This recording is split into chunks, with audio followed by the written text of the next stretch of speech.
হয়েছে। তো সেই হিসাবে আমরা 313 জনের মধ্যে আবার প্রতি 10 জন একটা করে গ্রুপ করে দিয়েছি। ওই 10 জনের একজন হবে গ্রুপ লিডার, উনি হবে গ্রুপ আমির।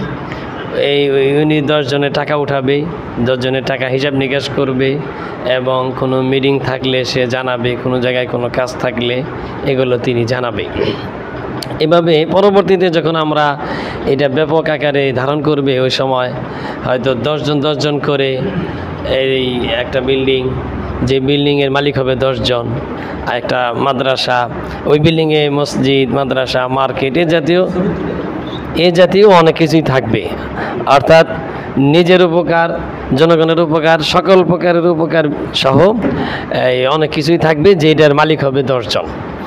এভাবে প্রতি 10 জন করে মালিক হওয়ার পরে আবার এই আল হিকমা ফাউন্ডেশনের যে সভাপতি, সেক্রেটারি, ক্যাশিয়ার, তারা পুরোটাই পরিচালনা